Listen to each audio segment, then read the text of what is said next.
قیامت کے دن میں کہوں گا صفیہ میں تمہیں نہیں پہچانتا، یہ کہے گی مولانا صاحب میں آپ کو نہیں پہچانتی، یہ یوسف میرا بیٹا بیٹھا ہے۔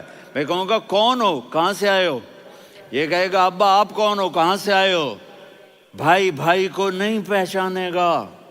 ماں اور اولاد کا کتنا گہرا رشتہ ہوتا ہے۔ ماں کہے گی میں نے تمہیں جنا ہی نہیں ہے، اور جب جہنم میں ایک چیخ مارے گی تو سارے انسان اور فرشتے اور انبیاء ایسے گریں گے اور سب نفسی نفسی، آدم علیہ السلام نفسی نفسی، نوح علیہ السلام نفسی نفسی، ابراہیم علیہ السلام نفسی نفسی، اسماعیل، اسحاق، یعقوب، یوسف، یونس، عیسیٰ، موسیٰ، یوشع، لوط، شعیب، صالح، ہود، سارے انبیاء نفسی نفسی نفسی نفسی، میری جان بچا میری جان بچا۔ ایک طرف سے ایک آواز آئے گی، ایک آواز آئے گی، امتی امتی۔ واہ یا رسول اللہ، ہم آپ پہ قربان جائیں۔ جس دن ماں نہیں پوچھ رہی، نبی نہیں پوچھ رہے، بیٹا نہیں پوچھ رہا، بھائی نہیں پوچھ رہا، یا رب امتی امتی، یا رب امتی امتی، یا اللہ میری امت، یا اللہ میری امت، یا اللہ میری امت۔ تو نظریں طواف کریں گی، یہ آواز کہاں سے آ رہی ہے؟ یہ کون بول رہا ہے؟ سب سے الگ کون ہے جو امتی امتی کہہ رہا ہے؟ جب نظریں آواز کی طرف چلتے چلتے چلتے چلتے پہنچیں گی تو وہاں میرے آپ کے جھولی پھیلا کے کھڑے، یا میری امت کو، یا اللہ میری امت کو۔ کون سی امت جو ساری زندگی شرابیں بیچتے رہے، جوئے کھیلتے رہے، زنا کرتے رہے، سود کھاتے رہے، جھوٹ بولتے رہے، چوریاں کرتے رہے، ڈاکے مارتے رہے۔ میرا نبی کہہ رہا ہے میری امت کو بچا لے، میری امت کو بچا۔ تو اس سے پیار نہ کرے تو اور کس سے کرے؟ موت پہ رشتے ٹوٹ جاتے، میرے نبی نے اس دن بھی اپنے رشتے کو نہیں توڑا۔ ابراہیم جیسی شخصیت کہیں گے سنو اے اللہ تیری میری دوستی کا واسطہ مجھے بچا لے، تیری میری دوستی کا واسطہ مجھے بچا۔ عیسیٰ علیہ السلام کہیں گے یا اللہ میں اپنی ماں مریم کا بھی سوال نہیں کرتا، میری جان بچا لے، مریم جانے تو جانے میری عیسیٰ۔ 5 بڑے رسول ہیں، نوح، ابراہیم، موسیٰ، عیسیٰ، محمد صلی اللہ علیہ الصلوات والتسلیمات۔ عیسیٰ علیہ السلام کہیں گے یا اللہ میں اپنی ماں مریم کا بھی سوال نہیں کرتا، میری جان بچا۔ اور میرا نبی کہے یا اللہ میری امت کو بچا لے۔ کون سی امت جنہوں نے ساری زندگی اس کا مذاق اڑایا؟ میرا نبی کہتا دفع ہو جاؤ، دور ہو جاؤ میری نظروں سے، تم نے میری نسل کو قتل کیا، تم نے میرے گھرانے کو اجاڑ دیا۔ سب بلا یہ نہیں کہیں گے یا اللہ میری امت کے نیکوں کو بچا لے، میری امت کے متقی، میری امت کی رابعہ بصری، جنید بغدادی کو بچا، نہیں یا اللہ ساری امت کو میری جھولی میں ڈال دے، ساری امت کو میری جھولی میں ڈال۔ یہاں اللہ کہے گا وَلَسَوْفَ يُعْطِيكَ رَبُّكَ فَتَرْضَىٰ۔ معافی چاہتا ہوں میں جذباتی ہو گیا ہوں۔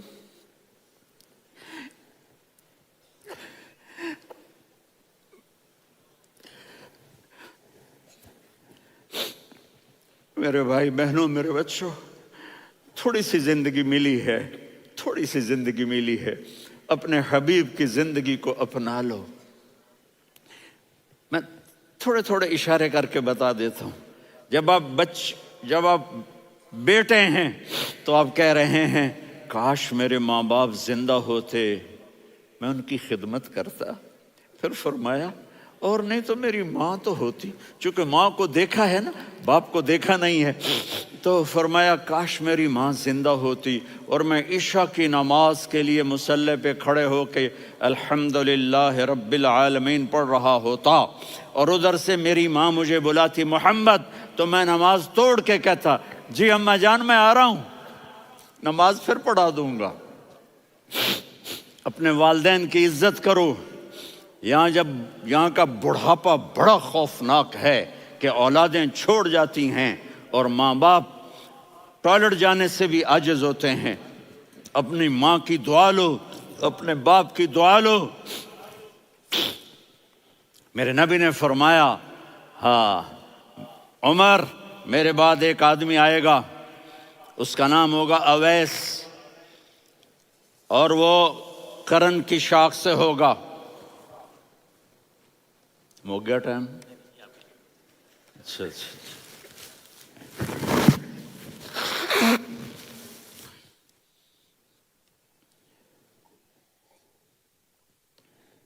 اس سے دعا کرانا، علی آپ بھی، عمر آپ بھی، یا رسول اللہ کس لیے؟ کہ اس نے ماں کی ایسی خدمت کی ہے کہ جب ہاتھ اٹھاتا ہے اللہ اس کے ہاتھ خالی نہیں لوٹاتا۔ حضرت عمر رضی اللہ تعالی عنہ نے حج کے موسم پر سارے حاجی کھڑے کر لیے، کہا بھائی یمن والے کھڑے رہو باقی بیٹھ جاؤ، تو بیٹھ گئے۔ پھر فرمایا کہ یمن والے بیٹھ جاؤ، قرن والے کھڑے رہ جاؤ، تو ایک آدمی کھڑا رہا، کہا تم قرنی ہو؟ کہا جی ہاں۔ اویس کو جانتے ہو؟ جی میرے بھائی کا بیٹا ہے لیکن تھوڑا پاگل سا ہے، آپ کیوں پوچھ رہے ہیں؟ حضرت عمر نے فرمایا وہ نہیں، تو پاگل ہے۔ کدھر ہے؟ کہا جی اونٹ چرانے گیا ہے ادھر عرفات کی طرف، تو آپ نے حضرت علی کو ساتھ لیا اور دوڑ لگائی سواری پر۔ دیکھا تو اویس کرنی ایک کیکر کے نیچے نماز پڑھ رہے تھے اور اونٹ چر رہے تھے۔ تو جب انہوں نے دیکھا کہ دو آدمی آ کے بیٹھ گئے تو انہوں نے نماز شارٹ کٹ کر دی۔ تو حضرت عمر نے پوچھا کون ہو بھائی؟ کہا جی میں مزدور ہوں۔ کہا تیرا نام کیا ہے؟ کہا جی اللہ کا بندہ۔ کہا رے بھائی تیری ماں نے تیرا نام کیا رکھا ہے؟ اس نے تو نہ حضرت عمر کو دیکھا تھا نہ علی کو۔ وہ کہنے لگا بھائی تم کون لوگ ہو میرا انٹرویو کرنے والے؟ یہ تو میں اپنی زبان میں کہہ رہا ہوں۔ تو حضرت علی بولے کہ بھائی یہ ہیں امیر المومنین عمر بن خطاب اور میں ہوں علی بن ابی طالب۔ تو وہ ایسے کانپنے لگے، میں معافی چاہتا ہوں، میں پہلی دفعہ آیا ہوں، میں نے آپ کو دیکھا نہیں، فرمائیے آپ۔ حضرت عمر نے کہا ہاتھ اٹھا ہمارے لیے دعا کر، تو وہ رونے لگی۔ آپ نبی کے صحابی، میں عاجز مسکین میں دعا کروں؟ میری اوقات ہے میں دعا کروں؟ کہاں ہمیں ہمارے نبی نے فرمایا تھا اویس آئے تو دعا کروانی ہے۔ عمر اور علی جیسی ہستیوں کو دعا کے لیے کہا جا رہا ہے۔ پیچھے تہجد ہے؟ نہیں۔ جہاد ہے؟ نہیں۔ علم ہے؟ نہیں۔ نماز ہے؟ نہیں۔ روزہ ہے؟ نہیں۔ زکوٰۃ ہے؟ نہیں۔ خیرات ہے؟ نہیں۔ کیا ہے؟ ماں کی خدمت، ماں کی خدمت، ماں کی خدمت۔ میرے نبی نے فرمایا لوگ جنت میں چلیں گے، اویس چلے گا، جب گیٹ پر پہنچے گا تو اللہ کہیں گے اویس کو پیچھے ہٹا دو، باقی اندر چلے جاؤ۔ تو اویس کرنے ڈر جائیں گے کہ یا اللہ جنت کے دروازے پر مجھے پیچھے ہٹا دیا، تو اللہ کہیں گے پیچھے دیکھو، ویسے پیچھے مڑ کے دیکھیں گے تو لوگوں کا مجمع ہوگا جو جہنم میں جا رہے ہوں گے، ایمان والے، گنہگار مسلمان۔ تو میرا اللہ کہے گا اویس اپنی انگلی کو پھیرتا جا، جس جس پر تیری انگلی پڑے گی تیری تو فیل سب کو جنت میں ڈال دوں گا۔ یہ ماں ہے، صرف ڈالر ہی سب کچھ نہیں ہے، یہ ماں ہے۔ میرے نبی نے فرمایا تیرا باپ تیری جنت کا سب سے بڑا دروازہ ہے، اگر تو نے باپ کو ناراض کر کے موت پائی تو تیرے لیے جنت کا دروازہ کھل نہ سکے گا۔ یہ باپ کا مقام ہے۔ پھر آپ نے 11 شادیاں کی، کیوں کی؟ سنو حدیث، ما تزوجت وما زوجت الا بوحی من السماء نزل به جبریل۔ کہا میرے ساتھیوں سنو، اللہ کی قسم میں نے کوئی شادی اپنی مرضی سے نہیں کی، میرے اللہ نے فرمایا یہاں کرو، میں نے کی۔ میں نے اپنی بیٹی وہاں دی جہاں میرے اللہ نے فرمایا۔ تو اتنی شادیاں کیوں کی ہیں؟ ہمیں گھر کی زندگی سمجھانے کے لیے۔ میری بات غور سے سنو، دنیا کا سب سے بڑا رشتہ خاوند اور بیوی ہے، سب سے مقدس رشتہ ماں باپ ہے، لیکن سب سے بڑا رشتہ خاوند اور بیوی ہے۔ جب یہ ٹوٹ جاتا ہے تو پوری نسل برباد ہو جاتی ہے۔ اس لیے آپ نے زندگی گزار کے دکھائی۔ آپ گھر میں جھاڑو دے رہے ہیں، آپ آٹا گوندھ رہے ہیں، آپ حضرت عائشہ کو لقمے بنا کے کھلا رہے ہیں، اور حضرت عائشہ کی دلداری کے لیے فرما رہے ہیں، عائشہ سننا حدیث طبرانی کی، عائشہ انہو لیہون علی الموت ان اریتکی زوجتی فی الجنہ۔ عائشہ مجھے جب سے پتا چلا ہے نا کہ تو جنت میں میری بیوی ہے تو مجھے تو مرنے کا شوق لگ گیا ہے۔ اللہ کی قسم ہمیں سکھانے کے لیے تھا۔ جس نے اللہ کو دیکھ لیا ہو اسے عورت کی کیا خواہش رہ جاتی ہے۔ یہ ہمیں سکھانے کے لیے تھا کہ سب سے زیادہ عزت بیوی اپنے خاوند کو دے، خاوند اپنی بیوی کو دے۔ ہن لباس لکم وانتم لباس لہن، تمہاری بیوی تمہارا لباس ہے، اور اللہ بیوی سے کہتا تیرا خاوند تیرا لباس ہے۔ آپ نے 11 گھروں کو کس طرح آباد کیا، کس محبت سے کیا کہ 2 مہینے چولہا نہیں جلتا اور کسی کی زبان پر شکایت نہیں۔ یہ حسن سلوک، یہ محبت۔ حضرت عائشہ کی عمر تھوڑی تھی، جہاد کے سفر سے واپسی ہو رہی، تو آپ نے صحابہ سے کہا بھی چلے جاؤ سارے آگے چلے گئے، تو صرف آپ دونوں رہ گئے۔ تو آپ نے کہا عائشہ دوڑ لگائیں۔ سبحان اللہ، حضرت اما عائشہ نے نہیں کہا، میرے نے عائشہ دوڑ لگائیں، میں کہا جی لگائیں۔ تو کہنے لگے ہمیں دوڑ لگائی، تو کہنے لگے میں آگے نکل گئی آپ پیچھے رہ گئے۔ چند سال گزرے تو پھر ہم جہاد کے سفر سے آ رہے تھے، تو آپ نے کہا صحابہ سے جاؤ بھی چلے جاؤ آگے آگے آگے آگے، وہ غائب ہو گئے۔ پھر آپ نے کہا عائشہ دوڑ لگائیں، تو میں نے کہا جی لگائیں۔ کون دنوں ذرا میں موٹی ہو گئی تھی، تو جب دوڑ لگی تو میرے نبی آگے نکل گئے، میں پیچھے رہ گئی۔ تو ہم نے کہا ہاذہ بتلک، عائشہ تو میں اب برابر ہو گئے، ایک دوڑ تم نے جیتی ایک دوڑ میں نے جیتی۔ یہ ہمیں گھر کی زندگی سکھانے کے لیے تھا کہ گھر میں بیوی کے ساتھ کیسا ہونا چاہیے۔ اور عورتوں کے لیے کہا اگر میری شریعت میں سجدہ ہوتا تو میں بیوی سے کہتا اپنے خاوند کو سجدہ کرے، تاکہ ایک نسل تیار ہو، بیلنس زندگی گزارو۔ میں نے کل بھی کہا تھا، آج بھی کہہ رہا ہوں، امبیلنس لائف ہماری اولاد کو تباہ کر رہی ہے۔ میرے پاس پرسوں 30-40 لوگ آ گئے، وہ یہاں جو ایک سلمہ صاحبہ ہیں، سلمہ ہی نام ہے نا، سلمہ زاہد، تو ایک نے کہا جی یہاں ہم اولاد کے بارے میں بڑے پریشان ہیں، کیا کریں، کوئی ہمیں اس کا سلوشن بتائیں۔ میں نے کہا بہت آسان ہے، ماں اپنے بچے کو ٹائم دے۔ نصیحت کی بات نہیں کر رہا ہوں، ٹائم دے۔ میں نے کل آپ کو شکل بنا کے دکھایا تھا کہ میرے نبی حسن حسین کو کمر پہ بٹھا کے کمرے میں چکر لگاتے ہیں۔ اتنے بڑے ہستی، اتنے بڑے نبی، اور بچوں کے لیے وقت نکال رہے ہیں اور ان کو لے کر گھوم رہے ہیں۔ پھر دونوں بھائیوں کو اتار دیتے اور ان کی بہن زینب کو بٹھاتے اور پھر کمرے میں چکر لگاتے، پھر فرماتے تمہارا اونٹ کیسا ہے۔ ایک دفعہ آپ سجدے میں گئے، فرض نماز، فرض، اور سجدہ لمبا، اتنا لمبا ہوا کہ صحابہ سمجھے اللہ کے نبی فوت ہو گئے۔ عبداللہ بن مسعود فرماتے ہیں میں پہلی صف میں تھا تو میں نے یوں کر کے دیکھا، بھئی چکر کی ہے، تو دیکھا دونوں بھائی حسن حسین میرے نبی کی کمر پہ چڑھے ہوئے تھے اور میرے نبی نے سجدے سے سر نہیں اٹھایا۔ یہ کام کرو تو بچے تم سے پیار کریں گے۔ تم کہتے ہو بچے ہم سے ڈرتے نہیں، میں نے کل بھی کہا تھا ڈائن نہ بنو، ماں بنو، تھانے دار نہ بنو، باپ بنو۔ تو انہوں نے ایسے ہاتھ آگے کیا کہ میں بچوں کو نیچے اتاروں، تو مجھے دیکھنا، آپ نے یہاں سے ایسے سجدہ ہوتا ہے نا، تو آپ نے ادھر یا ادھر سے دیکھا کہ ایک ہاتھ آگے آ رہا ہے میرے بچوں کو اتارنے کے لیے، تو آپ نے سجدے میں